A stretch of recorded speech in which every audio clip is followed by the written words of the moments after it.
کو مقدر کرنے کے لیے۔ تو گویا یہ فرمایا جا رہا ہے کہ جب ہم نے تمہیں اس بات سے منع کیا کہ کافروں کے ساتھ دوستی لگانا جو ہے بڑے فساد کی بات ہے، اللہ تعالیٰ کو ناپسند ہے، اس سے تم بچو۔ اگر اور پھر اس کے جو ہے مفاسد سے بھی ہم نے تم کو خوب اچھی طرح سے آگاہ کر دیا۔ اب یہ سارا سوچ سمجھ کے پھر بھی تم اگر ایسا کرو تو یہ تمہارا ایسا کرنا اللہ تعالیٰ کے ہاں بہت ہی مبغوض ہے، اور تمہیں عذاب دینے کے لیے ایک حجت ہے کہ یہ وہ کافی دلیل ہے کہ تمہیں اللہ تعالیٰ کا عذاب جو ہے وہ اللہ کی پکڑ جو تم پہ آئے۔ تو وہ اس میں اللہ تعالیٰ کے عدل کا بیان ہے کہ بغیر دلیل اور حجت کی اللہ کسی کو عذاب نہیں دیتے، اور اس کے اندر اس بات کی بھی دلیل ہے کہ گناہوں سے اور معصیت سے جو ہے وہ بچنا چاہیے، چونکہ گناہ اور معصیت یہی انسان کے خلاف اللہ تعالیٰ کے ہاں دلیل بنتے ہیں، حجت بنتے ہیں اس کو عذاب میں پکڑوانے کے لیے۔ ان المنافقین فی الدرک الاسفل من النار ولن تجد لهم نصیرا۔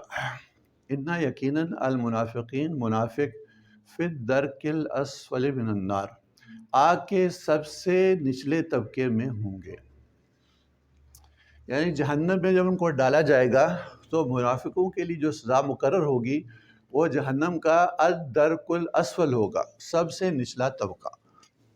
عربی میں جب اوپر کی طرف شمار کرنے لگتے ہیں تو اس کو کہتے ہیں درجات، ایک درجہ پھر اس سے اوپر درجہ پھر اس سے اوپر درجہ، اور نیچے کی طرف جو ہے طبقات کو جب شمار کہتے ہیں تو درکات، ایک طبقہ پھر اس سے نیچے طبقہ پھر اس سے نیچے طبقہ۔ تو جہنم میں بھی طبقات ہوں گے، جیسے جو ہے جہنم ہے اور لظا ہے، سعیر ہے، اور اسی طرح سے حاویہ ہے۔ تو یہ وہ مختلف طبقات ہیں، ان میں سب سے نچلا جو طبقہ ہوگا جس کے اندر سب سے زیادہ عذاب ہوگا، شدت کے ساتھ عذاب ہوگا، اس میں منافقین کو رکھا جائے گا۔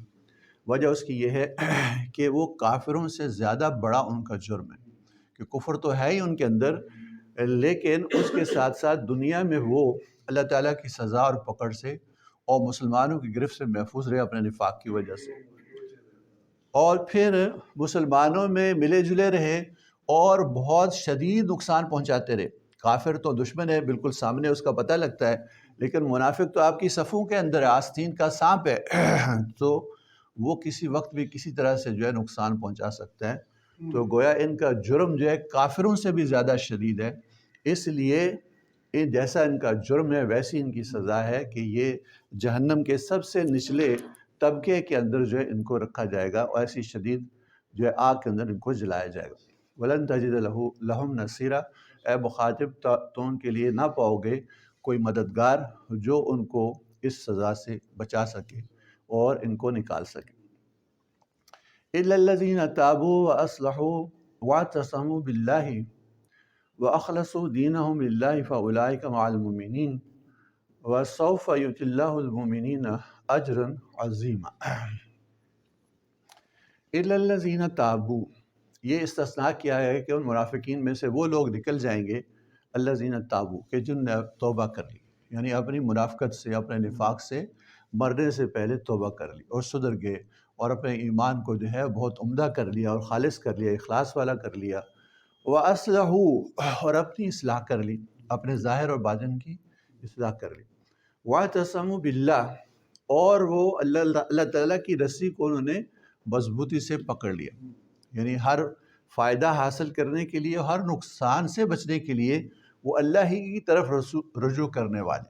اپنے تمام احوال کے اندر خیر کے ہوں یا شر کے ہوں، وہ اللہ کی طرف جو ہے وہ توجہ کرتے ہیں، اللہ ہی سے مانگتے ہیں۔ وہ اعتصام باللہ کی صفت جو ان کے اندر آ گئی، اپنی توبہ بھی کی، اپنے ظاہر باطن کی، اپنے اعمال کی، اپنے ایمان کی اصلاح کی، اور پھر اللہ تعالیٰ کی رسی کو مضبوطی سے پکڑا، یعنی ہر حال میں اللہ ہی کی طرف جو ہے وہ توجہ کی انہوں نے۔ وَأَخْلَصُوا دِينَهُمْ لِلَّهِ، اور اپنے دین کو انہوں نے اللہ کے لیے خالص کر دیا۔ تو دین کو خالص کر دیا یعنی ایمان کو بھی خالص کر دیا، اور اپنے اعمال کو بھی خالص اللہ کے لیے کر دیا، اور اپنی اخلاق اور عادات کو، اسی طرح سے اپنے نفقات کو خرچ کرنے کو، سب کچھ اللہ کی رضا جوئی کے لیے۔ اس کے اندر سے جو ریا تھی اور جو دکھاوا تھا اور دنیاوی شہرت جو تھی اس کو نکال دیا، اور سارے اعمال اللہ ہی کی رضا کے لیے انہوں نے کی، یعنی اخلاص کی عظیم ترین صفت انہوں نے اپنے اندر پیدا کر دی تمام احوال کے اندر۔ جب ان کے اندر یہ ساری چیزیں پیدا ہو گئیں کہ توبہ بھی کی، اصلاح بھی کی، اللہ کی رسی کو مضبوطی سے پکڑا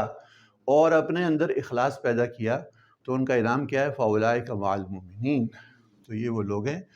جن کا شمار مومنوں کے ساتھ ہی ہوگا۔ تو یہ وہ لوگ ہیں جو مومنوں کے ساتھ ہوں گے، یعنی ان کا جو انجام ہے دنیا میں، موت پر، قبر میں اور حشر میں، وہ ہمیشہ ہمیشہ ایسے ہی ہوگا جیسے کہ اہل ایمان کا ہوتا ہے۔ تو گویا منافقوں کی صف سے وہ نکل گئے اور اہل ایمان کی صف میں آگے جب انہیں یہ سارے کام کر لیے۔ وَسَوْفَ يُؤْتِ اللَّهُ الْمُؤْمِنِينَ أَجْرًا عَظِيمًا، اور عنقریب اللہ تعالیٰ عطا فرمائیں گے اہل ایمان کو بہت بڑا اجر اور ثواب،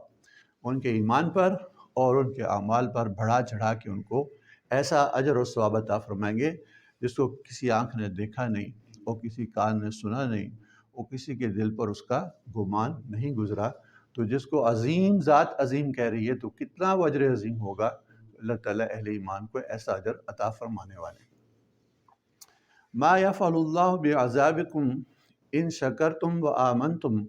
وکان اللہ شاکرا علیما۔ ما یفعل اللہ بعذابکم، اللہ تعالیٰ تم کو عذاب دے کر کیا کریں گے؟ اللہ تعالیٰ تمہیں عذاب دے کر کیا کریں گے؟ ان شکرتم، اگر تم شکر کرو، وآمنتم، اور ایمان لے آؤ۔ اگر تم شکر کرو، ایمان لے آؤ تو اللہ تعالیٰ تم کو عذاب دے کر کیا کریں گے؟ وَكَانَ اللَّهُ شَاكِرًا عَلِيمًا، اور اللہ تعالیٰ تو بڑے ہی قدردان ہیں اور ہر چیز کے ظاہر و باطن کو جاننے والے، ہر چیز کو خوب اچھی طرح سے ہمیشہ سے جاننے والے۔ تو گویا ما یفعل اللہ بعذابکم، اس میں اللہ تعالیٰ کی جو رحمت ہے، اس کا جو فضل ہے، جو اس کا احسان ہے، جو اس کا کرم ہے، اس کی امید دلائی گئی ہے کہ تم نا امید مت ہو۔ اللہ تعالیٰ تم کو عذاب ہرگز نہیں دینا چاہتے، اور اس اللہ تمہیں عذاب دے کر کیا کریں گے؟ کیوں عذاب دیں گے؟ ان شکر تم، اگر تم شکر کرو۔ تو یہاں پہ شکر کو ایمان سے بھی پہلے ذکر کیا ہے کہ شکر جو ہے وہ انسان اپنے اوپر جو اللہ تعالیٰ کی نعمتیں ہیں، جو احسانات ہیں، ان کو دیکھ کے کرتا ہے۔ اور یہ ایسی آسان چیز ہے کہ جو ایک جانور بھی پہچانتا ہے کہ جانور کے اوپر بھی اگر احسان کیا جائے تو وہ بھی احسان کرنے والے کو پہچانتا ہے، یا احسان کو تو پہچانتا ہی ہے کہ اس کے سامنے جو نعمت رکھی ہوئی ہے اس سے جو وہ فائدہ اٹھا رہا ہے۔ تو اسی طرح سے اللہ تعالیٰ نے ہمارے اوپر جو نعمتیں، جو انعامات صبح و شام بارش کی طرح سے برستے ہیں،